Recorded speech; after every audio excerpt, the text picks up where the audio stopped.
नमस्कार दोस्तों, केटी voice stories में आप सभी का स्वागत है। आज की हमारी कहानी है डॉक्टर बहू। प्रियंका डॉक्टर की पढ़ाई कर रही थी, लेकिन उनकी सास कोकिला को उनका पढ़ाई करना बिल्कुल पसंद नहीं था और वह जानबूझकर उन्हें घर के कामों में उलझाए रखती थी। प्रियंका के घर उनकी सहेली आती है। नमस्ते आंटी, प्रियंका घर पर है क्या? सास, क्यों? कौन है तू? और तुझे क्या काम है मेरी बहू से? जी मैं उनकी सहेली नीलम हूँ।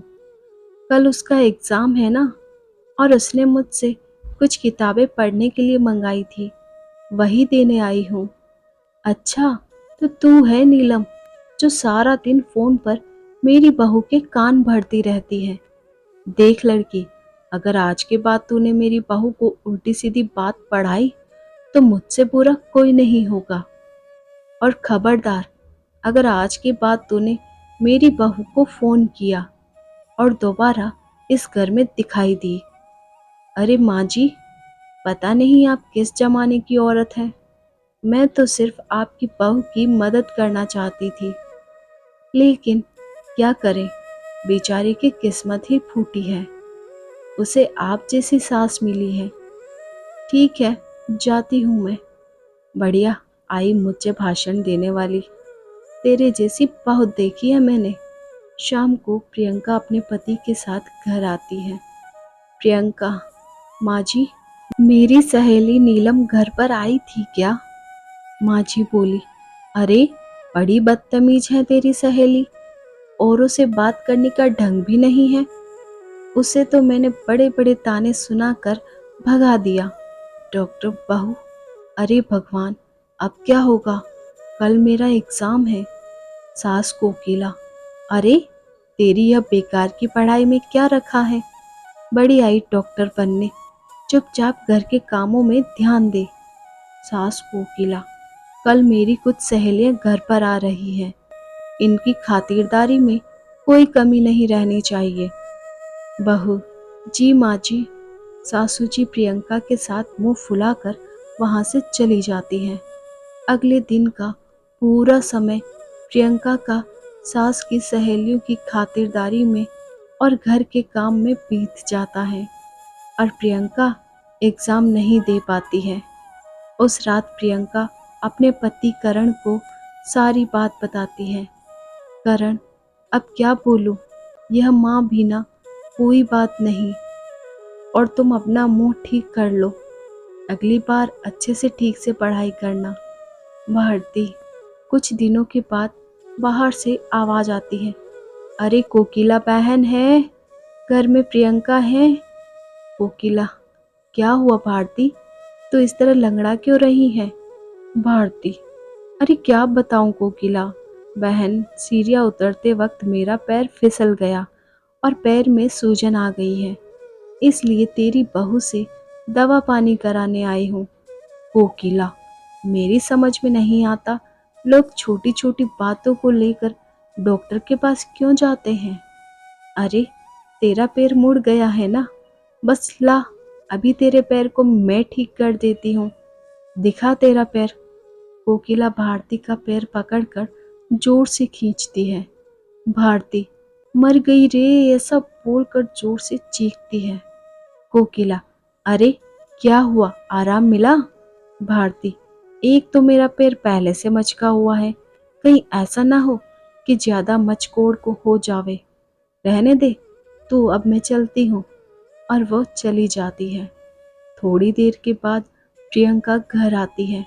माँ जी, अरे कहाँ मर गई थी सुबह से? प्रियंका, माँ जी, मैं अपनी किताबें लेने गई थी। प्रियंका अपने कमरे में चली जाती है। माँ जी, अच्छा, इन किताबों ने तेरा दिमाग खराब कर रखा है। यह किताबें ही सारी मुसीबत की जड़ हैं। थोड़ी देर में ही वहाँ पेपर बस्ती लेने वाला और खाली बोतल लेने वाला चिल्लाता हुआ गुजर रहा होता है। सास ने बहू की सारी किताबें पेपर वालों को दी। पेपर वाला बोला, यह तो सब अंग्रेजी में लिखी हुई बहुत महंगी किताबें हैं, कोकिला बहन बोली, तो लेकर जाता है कि नहीं? वैसे पेपर वाला सब किताबें लेकर चला जाता है। प्रियंका को जब इस बात का पता चलता है तो वह बहुत दुखी होती है और अपनी पढ़ाई पूरी करने के लिए लाइब्रेरी में पढ़ने के लिए जाने लगती है। कुछ दिनों के बाद सास कहती है, अरे मर गई रे। सास को बहुत दर्द होता है और वो चीखने लगती है। उसको सहा नहीं जाता। माँ की तबीयत बिगड़ी जाती है। बेटा करण, क्या हुआ? माँ, तुम्हारी तबीयत बिगड़ती जा रही है। वह बंगाली बाबा की दवाइयाँ नहीं लाई? माँ कोकिला, अरे नाम मत ले उस ठगी का। वह खुद का उपचार ही नहीं कर सकता, मेरा क्या खाक करेगा? बेटा करण, ठीक है, मैं प्रियंका को फ़ोन करके बुलाता हूँ। प्रियंका लाइब्रेरी में बैठे हुए पढ़ रही होती है। तभी उनके पति करण का फ़ोन आता है। प्रियंका जी, बोलिए जी। करण, माँ की तबीयत ठीक नहीं है, जल्दी घर पर आ जाओ। प्रियंका, जी मैं अभी आती हूँ। थोड़ी देर के बाद प्रियंका घर पहुँचती है और कहती है, क्या हुआ माँ जी? माँ जी, हाँ बहुत बड़ा बुखार है। प्रियंका, फिक्र न करो माँ जी, आप मुझे एक बार चेकअप करने दीजिए, सब ठीक हो जाएगा। माँ जी, अच्छा ठीक है बहू, जैसी तेरी मर्जी। प्रियंका कोकिला का चेकअप करती है। फिक्र न करें माँ जी, आपकी बीमारी समय रहते पता चल गई है, ठीक हो जाएगी। अगर थोड़े दिन गुजर जाते हैं तो इन्फेक्शन ज़्यादा फैल जाता और लेने के देने पड़ जाते। प्रियंका अपनी सास को एक इंजेक्शन लगा देती है और कुछ खुद दवाइयाँ खाने के लिए दे देती है। प्रियंका, अब आप एकदम ठीक हो जाएंगी।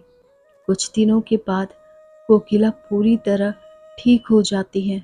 अपनी बहू के साथ किए गए बुरे बर्ताव से कोकिला को बहुत पछतावा और शर्मिंदगी महसूस होती है। वह अपनी गलती का पश्चाताप करने के लिए अपनी बहू को उसकी किताबें ला कर देती है। सास कोकिला, मुझे माफ़ कर दे बहू, अगर तू सही वक्त पर मेरा इलाज नहीं करती तो पता नहीं क्या होता। माँ जी, आप एक कैसी बातें कर रही हैं? मैंने जो किया वह तो बहू होने के नाते मेरा फर्ज था। धन्यवाद। दोस्तों, ऐसी और सास बहू की कहानियाँ सुनने के लिए आपके अपने चैनल केटी वॉइस स्टोरीज़ को सब्सक्राइब कीजिए और बेल आइकन को प्रेस कीजिए। कमेंट करके बताइए आपको ये कहानी कैसी लगी।